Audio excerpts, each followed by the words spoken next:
officiel de l'Université OREB autorisé à fonctionner suivant l'arrêté ministériel numéro 510-MINUSU-KB-MMB-RMM-2022 du 16 novembre 2022. Le secrétaire général académique de l'Université OREB, le professeur Mabonso Lutondo Pape Xavier, porte à la connaissance du public que les inscriptions pour l'année académique 2024-2025 débutent dans les filières ci-après: médecine, droit, économie et gestion, informatique et sciences de l'information et de la communication, toutes dans le système LMD. Conditions d'admission pour le premier cycle: licence, vacations jour et soir. Avoir obtenu au moins 60% aux examens d'État. Les candidats ayant obtenu moins de 60% passeront le concours d'admission. Le concours est obligatoire pour tous les candidats en médecine. Paiement des frais d'inscription qui s'élève à $20 américains ou l'équivalent en francs congolais. Éléments des dossiers à préparer. Formulaire d'inscription à retirer au bureau du secrétaire général académique de l'Université OREB. Photocopie du diplôme d'État ou son équivalent, attestation de réussite. Photocopie des bulletins, 3e et 4e humanité, nouvelle appellation. Photocopie. Attestation de naissance, attestation de bonne conduite, vie et mœurs.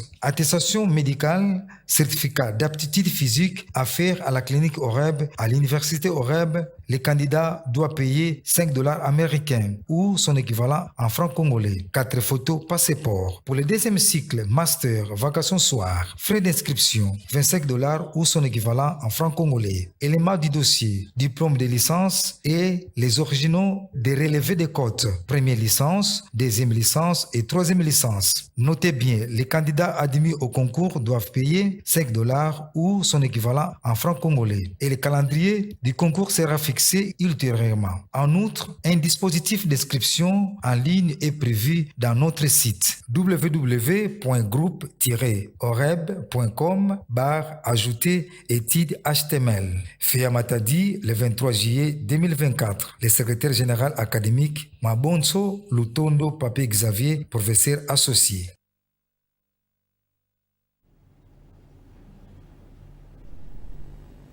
Merci beaucoup partout où vous nous suivez, amis téléspectateurs et auditeurs. Cela dépend si vous êtes sur le sport télévision ou de la radio. Bonjour, bonsoir, cela dépendra aussi de l'heure à laquelle vous nous suivez. Ça, c'est l'espace Université OREB. J'espère que, surtout pour vous qui êtes de nouveaux diplômés, pour vous qui êtes déjà diplômés depuis longtemps, voilà l'opportunité par rapport aux questions que vous vous posez, comment intégrer l'université OREB. C'est la raison pour laquelle aujourd'hui je reçois M. Justin Logo, et qui est directeur du cabinet du recteur de l'université OREB. Je viens de dire déjà bonsoir. Bonsoir. Comment vous allez? Très très bien, merci. J'espère que, comme vous le savez, nous sommes vraiment à l'approche de l'année académique 2024-2025. Il faut qu'on en parle parce que l'université OREB a déjà ouvert ses portes pour les inscriptions. Mais maintenant, pour aujourd'hui, qu'est-ce qui vous amène ici en tant que directeur?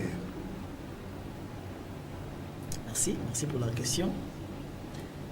Ce qui m'amène ici aujourd'hui, sur ce plateau, c'est que je suis venu présenter l'université OREB, expliquer ce qui se fait au niveau de l'université OREB, présenter les différents programmes liés à la formation de l'université OREB et l'environnement d'études et d'apprentissage de l'université OREB. Voilà, j'espère que quand vous l'avez déjà ouvert comme c'est cela, maintenant la grande question que les communes mortelles se posent, comment s'organisent les études à l'université OREB, comment fonctionne l'université et quels sont les systèmes d'enseignement que vous organisez à l'université OREB. Merci beaucoup. Merci pour la question. Il s'agit de 3 questions techniques que vous m'avez posées. D'abord, l'université OREB est une institution privée d'utilité publique. Cela signifie que c'est une initiative privée qui a été créée par un investisseur et d'autres également parties prenantes. Ils ont tous ensemble constitué ce qu'on appelle un conseil d'administration qui administre l'université. Nous avons un comité de gestion, comme toutes les universités du pays. Nous avons également des organes académiques de gestion au niveau des facultés, au niveau des sections, ainsi de suite. Donc, l'organisation de l'université OREB suit les modèles des organisations des établissements publics. Nous avons un recteur qui est le professeur Lozolobam Bilessa, qui venait d'ailleurs être ici récemment, pour pouvoir auditer et évaluer tous les programmes d'enseignement de la première année jusqu'à la troisième année. Nous avons également un secrétaire général académique, le professeur Xavier. Nous avons également un secrétaire général administratif, comme également l'administrateur du budget. Donc, tous les organes de gestion sont au grand complet. Comment fonctionne l'université OREB? L'université OREB fonctionne comme tous les autres établissements aussi. Mais la différence est que chaque université applique le système LMD à sa manière. L'université OREB également, dans son fonctionnement, applique ce système LMD à sa façon. Ce qui crée la distinction entre l'université OREB et d'autres universités. Nous avons 5 filières qui sont organisées à l'université OREB. Nous avons la filière de sciences juridiques ou les droits, la filière de sciences économiques et de gestion, la filière de sciences de l'information et de la communication, la filière de sciences informatiques et puis la filière de la médecine. Ces 5 filières fonctionnent normalement à l'université OREB. Ils sont tous gérés par un doyen, comme cela se fait partout, et puis des secrétaires académiques qui accompagnent aussi les doyens dans la gestion académique au sein de leur faculté. Nous avons des systèmes d'enseignement, des vacations, la vacation jour qui part de 8h jusqu'à 16h, et puis la vacation soir qui part de 16h à 20h.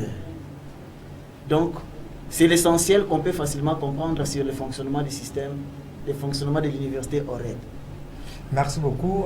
Comme vous l'avez souligné, donc, chaque université gère le système LMD de sa manière, mais vous avez exigé aussi qu'il y ait vraiment une certaine différence par rapport aux autres universités.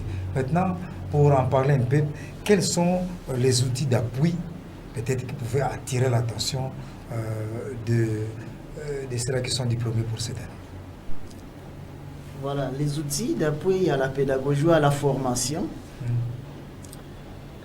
Il est vrai qu'ici au Congo central, on a tendance à présenter d'abord l'outil informatique comme l'outil principal d'appui à la formation, à la pédagogie. Ce n'est qu'un outil de communication pour l'étudiant. Parce qu'au-delà justement de ces outils informatiques, nous avons également des outils liés à l'information, comme la bibliothèque, comme également des salons, des ateliers, ainsi de suite. À l'université OREB, tous ces éléments ont été pris en compte pour mettre en place des programmes et des filières. Déjà, aucune filière ne peut fonctionner si elle ne remplit pas les conditions de fonctionnement. Parmi les conditions de fonctionnement de chaque filière, nous voyons tout ce que nous venons justement de présenter ici, ou ce que nous sommes en train de dire ici. C'est-à-dire, il faudrait pour chaque filière, au-delà des enseignements dans un auditoire, qu'il y ait également un salon d'alternance, c'est-à-dire là, il faut apprendre à l'étudiant comment concilier la théorie à la pratique, quels sont également les différents métiers qui s'ouvrent à la filière, comment intégrer ces filières, comment évoluer avec ces métiers. Il y a également des outils liés par exemple au développement de l'information, à la production des savoirs et à la promotion justement de ces savoirs. Je vais quand même insister sur ces points et je ne cesse de le dire. L'université est évaluée par les niveaux des recherches et des productions des savoirs qu'on réalise. Pas au niveau des enseignements, parce que les enseignements ne sont que des résultats du niveau des recherches. Tout ce qu'on enseigne est résultat des recherches menées soit dans une organisation de recherche, dans un laboratoire, dans un centre de recherche, ainsi de suite, qui crée les enseignements. Donc, chaque université est évaluée en fonction de son niveau de recherche. Et ce niveau de recherche est présenté dans l'approche scientifique, dans l'approche universitaire, au travers des travaux personnels de l'étudiant. Ça peut être un projet, ça peut être un travail de laboratoire, ça peut être un mémoire, ça peut être un mémoire de projet ou un stage réalisé.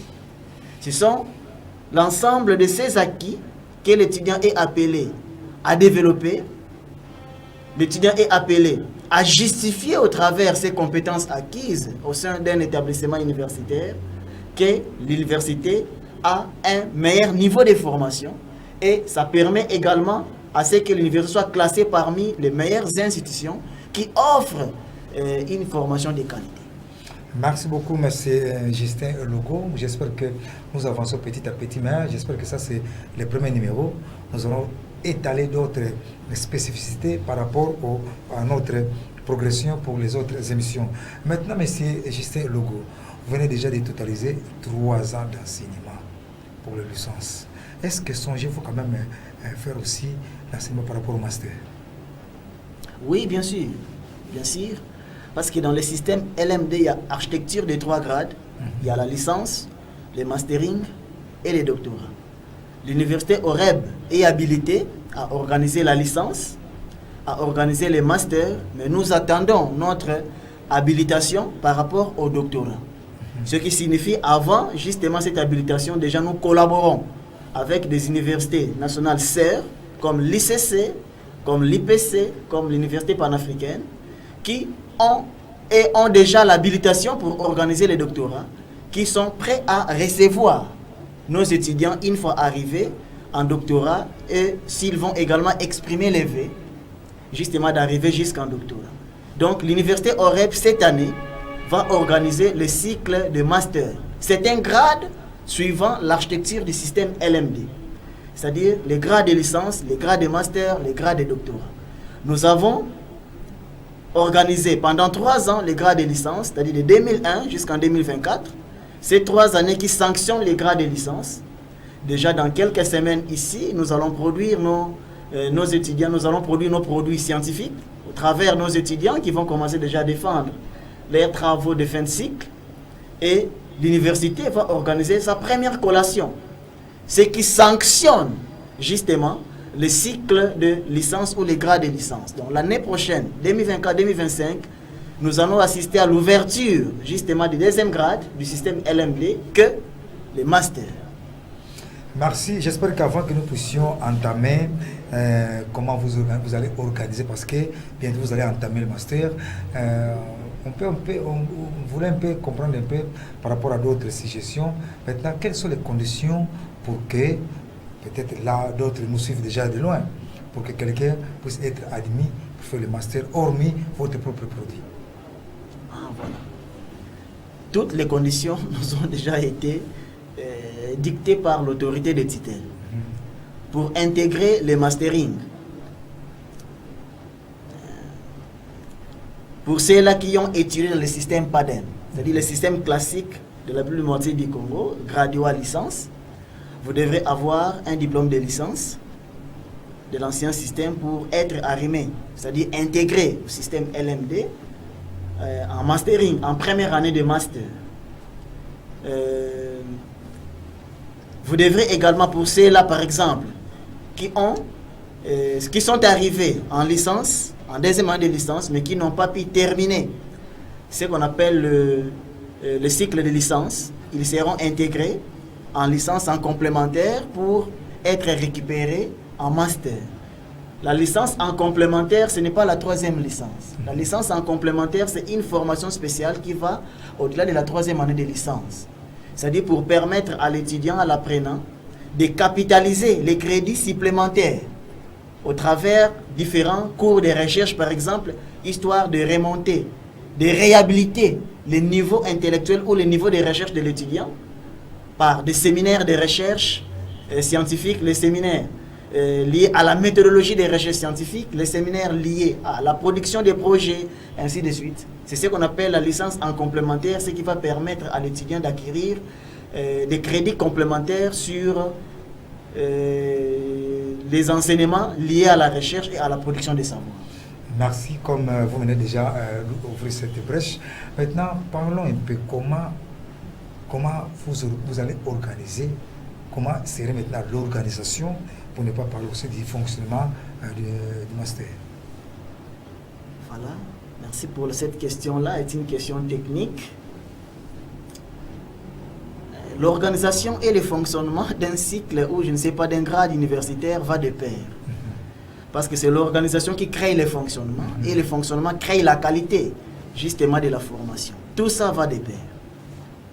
Comment est organisé le master à l'université OREB? Le master, c'est un grade. Parce que déjà, à l'université, déjà lorsqu'on parle d'une université, on voit les rapports entre professeurs et étudiants. Celui qu'on appelle assistant, celui qu'on appelle chef des travaux, sont tous des étudiants, mais au niveau supérieur. Dans une université, déjà lorsqu'on parle d'une université, le mariage est contracté entre les professeurs et l'étudiant. Cela signifie que dans les grades de master, on ne verra jamais les regards d'un étudiant, d'un étudiant. Par étudiant, on entend tout celui, quel que soit son grade, qui essaye de parfaire ses savoirs. C'est-à-dire que ce soit l'étudiant au niveau moyen, c'est-à-dire en licence, l'étudiant au niveau supérieur, celui qui est déjà allé au niveau du DEA, de doctorat et étudiant. Il n'enseigne pas. Le master, c'est un programme qui n'exige que les professeurs et l'étudiant. Déjà en termes d'organisation, chaque faculté organise le master. La filière des sciences économiques et de gestion va organiser un master justement en sciences d'administration des affaires, c'est-à-dire un MBA en administration des affaires. La filière des sciences de l'information et de la communication va organiser un master en communication. Le type de master qui sera organisé là-bas est le master en stratégie des organisations et puis le master en communication, éducation et développement. Nous avons également un master dans la filière de sciences de l'informatique. Là, nous allons organiser le master en génie logiciel et en intelligence artificielle. Nous avons également un master en sciences juridiques ou en droit. Nous allons organiser le mastering en droit pénal et criminologie. Et puis le master en droit de l'environnement. Et nous avons également un master en médecine qui est un master classique. Parce qu'en médecine, c'est le cycle continu. Vous commencez en B1, en bachelor 1, jusqu'en D4, qu'on appelle également le master 4. En médecine, c'est un cycle continu. Je n'ai pas parlé justement du type de master qui sera organisé en économie. En économie, nous avons deux types de masters. Nous avons les masters en microfinance, banque et assurance. Et puis nous avons également un master en gestion des projets.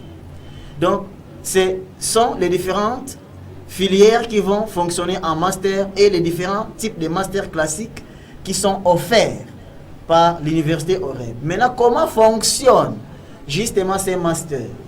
Pour chaque master, il y a ce qu'on appelle des critères de validation et d'habilitation.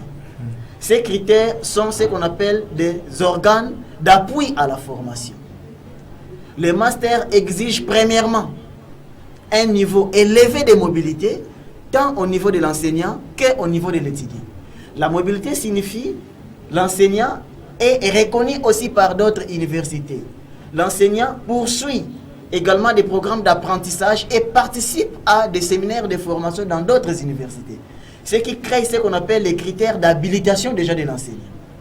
Pour l'étudiant, sa mobilité est justifiée par les conventions que l'université OREB a contractées avec d'autres universités. L'étudiant peut commencer à suivre un parcours ici, c'est-à-dire des cours ici. Il peut se rendre par exemple à Kinshasa. Les raisons sont multiples. L'université pourra faciliter son intégration à Kinshasa dans une université qui collabore avec nous. Ça, c'est l'aspect de la mobilité. Le deuxième aspect, c'est l'aspect de la diffusion des savoirs, c'est-à-dire la production et la publication des savoirs. L'université OREB a créé ce qu'on appelle un centre de recherche. Ce centre de recherche va permettre à l'étudiant en master, parce que l'étudiant en master ne fonctionne pas avec son enseignant dans un auditoire. Il a 40% des cours magistraux à suivre dans l'auditoire, 30% des travaux personnels qu'il doit suivre justement en milieu professionnel, en entreprise, dans les labos, en atelier, dans les salons d'alternance. Et il a 30% également de charges du travail qu'il va capitaliser pour pouvoir réaliser ses propres travaux personnels, c'est-à-dire les recherches, les projets qu'on sort. Donc nous avons 3 types d'enseignement qu'on offre justement en master. Les enseignements magistraux qui mettent en contact l'étudiant et l'enseignant, les enseignements d'acquisition des compétences, c'est-à-dire qui favorisent l'entraînement de l'étudiant et qui développent le niveau de professionnalisation de l'étudiant, parce que le master est un enseignement de spécialité, c'est-à-dire ce qui se fait en milieu professionnel, c'est-à-dire dans les entreprises, dans les laboratoires, dans les ateliers qu'on sort, dans les salons d'alternance. Et puis, nous avons ce qu'on appelle la formation professionnelle ou professionnalisante, c'est-à-dire l'étudiant est appelé à justifier par lui-même, par ses productions de savoir, ses travaux, tout ce qu'il a acquis, tant en milieu universitaire dans l'auditoire et en milieu professionnel au travers son programme d'alternance qu'il doit justifier dans son travail de fin de cycle. C'est ce qu'on appelle les 3 niveaux de formation dans un seul programme de master. Merci beaucoup, vraiment vous avez bien étalé tout cela, mais du moins les gens se posent une question, étant que c'est une université qui est en province au Congo central. Est-ce que réellement vous avez des outils d'appui, des outils d'apprentissage pour qu'on puisse assurer tout ce que vous venez de dire là? Voilà, c'est ce que je viens de dire. Les gens ont tendance à présenter la salle des machines comme un outil d'apprentissage. En master, ce n'est qu'un outil d'information et de communication. C'est-à-dire un document qui permet à l'étudiant de traiter une information. Ce n'est pas un outil d'apprentissage. Les outils d'apprentissage, par exemple, le plus grand outil d'apprentissage, c'est un centre de recherche. Dans un centre de recherche, nous avons un programme de bibliothèque, c'est-à-dire de recherche, parce que lorsqu'on parle de la recherche, on voit la bibliothèque et les unités d'appui à la recherche. Lorsqu'on parle également d'un centre de recherche, on voit ce qu'on appelle des salons d'alternance. Est-ce que vous avez tout ce que vous dites là? Oui, qui viennent. Qui viennent. Un centre de recherche, ce n'est pas une maison. Une maison qui est érigée, on écrit centre de recherche. Oui. Un centre de recherche, c'est un ensemble de programmes qui développent les mêmes objectifs et qui fixent justement, qui ont une finalité réelle sur la vie de l'étudiant. C'est ce qu'on appelle un centre de recherche. Donc c'est un ensemble de programmes de recherche qui peuvent être réalisés dans plusieurs blocs différents, mais qui correspondent au profil de sortie de l'apprenant. Merci beaucoup. Donc comme vous l'avez annoncé en amont, est-ce que vraiment pouvez-vous assurer la population qui nous suit maintenant quelle différence il y a entre IH et les autres universités? L'université OREB est une université. Oui. Les universités CER également sont tous des universités. La différence entre les universités se trouve au niveau de la recherche et au niveau du management. C'est-à-dire c'est le management qui crée l'efficacité de la recherche et la recherche certifie la qualité de l'enseignement et de la formation. C'est simplement ça la différence. On ne veut pas dire que l'université OREB est supérieure à d'autres universités CER, mais nous invitons simplement que nos apprenants et ceux qui sont potentiels à l'apprentissage à l'université OREB viennent les voir, les constatent pour qu'ils puissent les témoigner d'eux-mêmes. Merci. Vous l'avez bien dit là-bas que la vacation jour commence de 8h à 16h. Vous voyez, il est à 8h et celui du soir commence de 16h à 20h, il y a 4h. Est-ce que par rapport à tout, est-ce que vous avez vraiment la manière de récupérer les heures par rapport à ces 10 jours? Parce que les uns disent que non, si vous fréquentez la vacation, vous avez beaucoup d'années par rapport à cela qui fréquentent. Voilà. C'est ce que je viens déjà de dire ici, ou je venais de dire ici. Parce que le master, ce n'est pas un programme entre l'étudiant et l'enseignant. Tout ne se passe pas dans un auditoire. Il y a un seuil d'apprentissage qui est réservé dans le cas de l'enseignement, au contact entre l'enseignant et l'étudiant dans un auditoire. Ça ne forme que les 40% des formations. Quand nous avons mis que le master, c'est un programme qui va débuter à 16h, les enseignements vont débuter de 16h pour être clôturés à 20h. C'est là que nous avons tenu compte justement de ces seuils de formation, de ces seuils d'apprentissage dans un auditoire entre l'enseignant et l'étudiant. Un cours, par exemple, peut avoir 3 crédits, 45 heures. Mais on demande à l'étudiant d'enseigner, on demande à l'enseignant d'enseigner pendant 20 heures.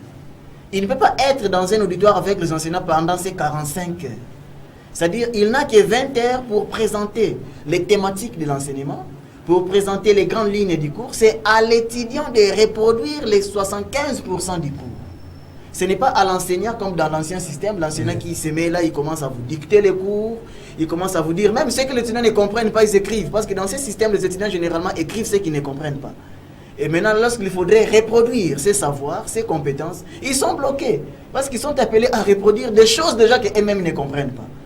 Mais dans le système LMD, la formation est orientée objet, c'est-à-dire c'est une formation qui est orientée conformément aux besoins de chaque apprenant.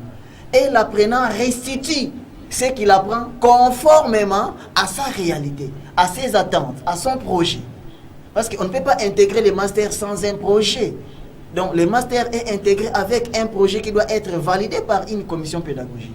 C'est sur base de ces projets qu'on arrive à orienter l'apprenant le long de sa formation.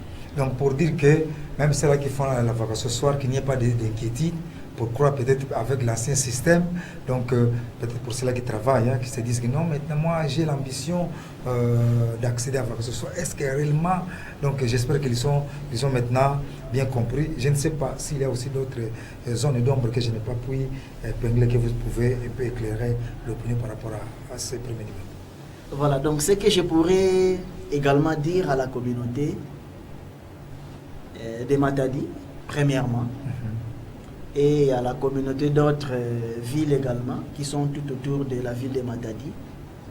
Pourquoi pas également à la communauté de Kinshasa et à l'ensemble justement du pays, que contrairement à ce qu'on pensait sur l'organisation des enseignements au Congo, surtout en licence classique, le système LMD ne fonctionne pas de la sorte.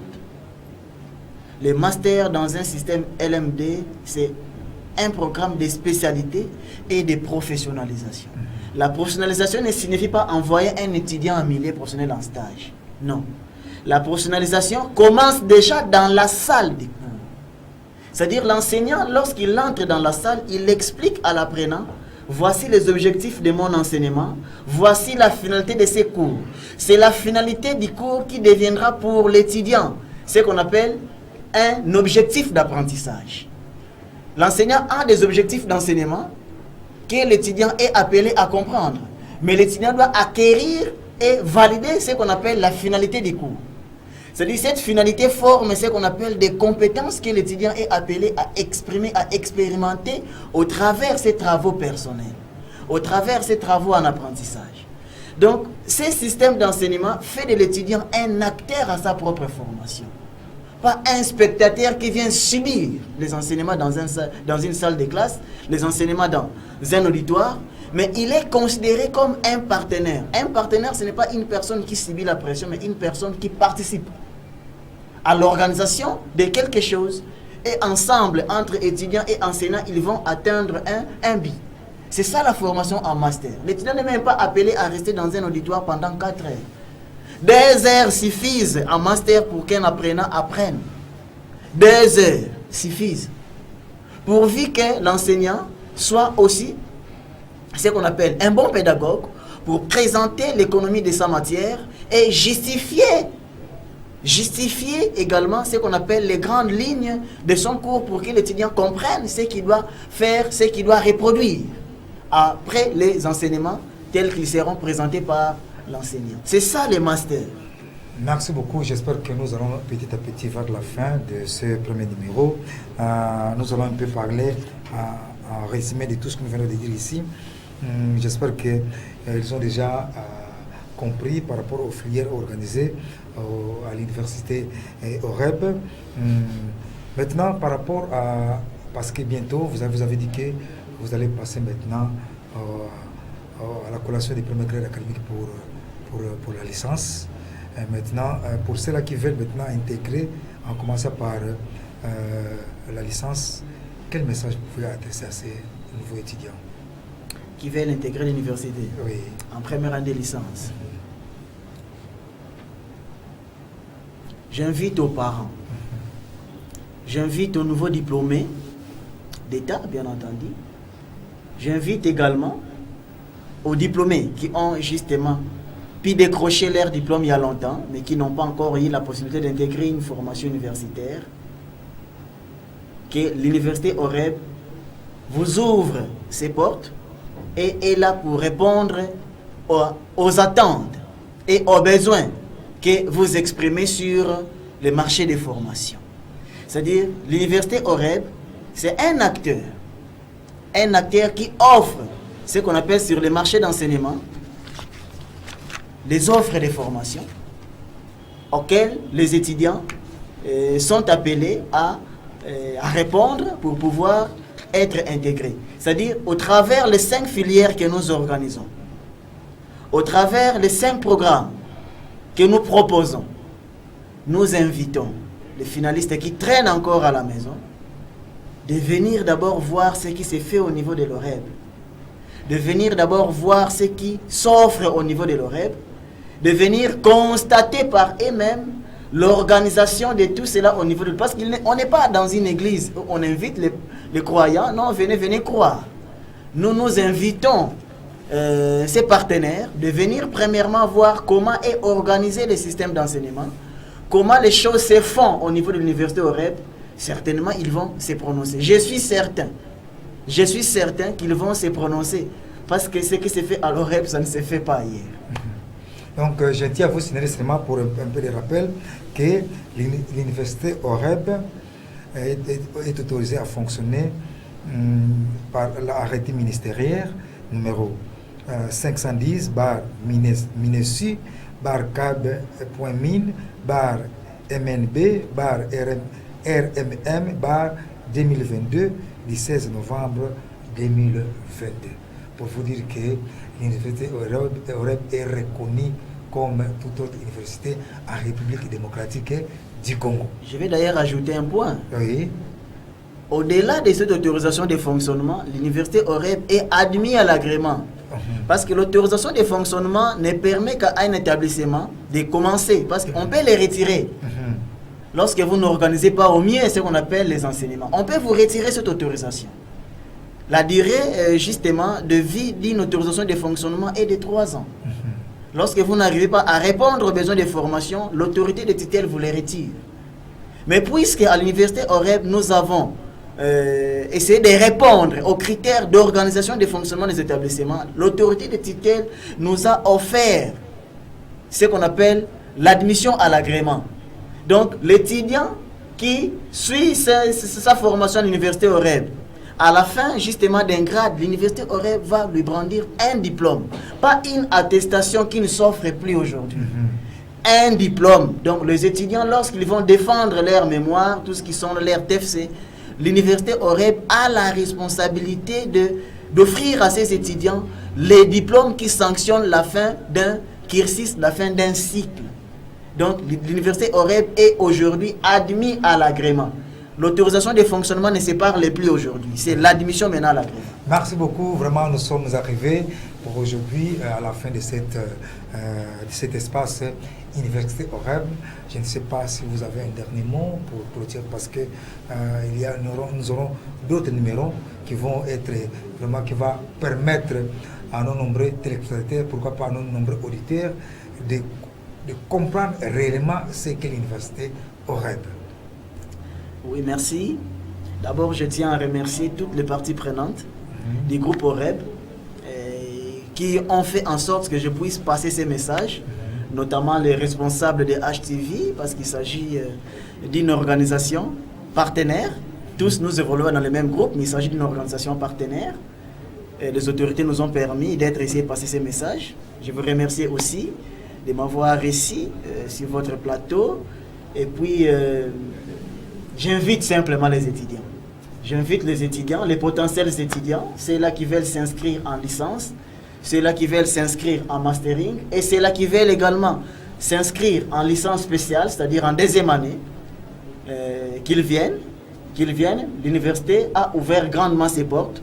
Nous attendons ces étudiants à bras ouverts. Merci beaucoup. Nous sommes arrivés à la fin. Nous disons merci à Elison Panzou qui a assuré la régie finale. Et à vous tous qui nous avez suivis de partout. Vraiment, nous vous disons merci. Et nous vous fixons rendez-vous prochainement.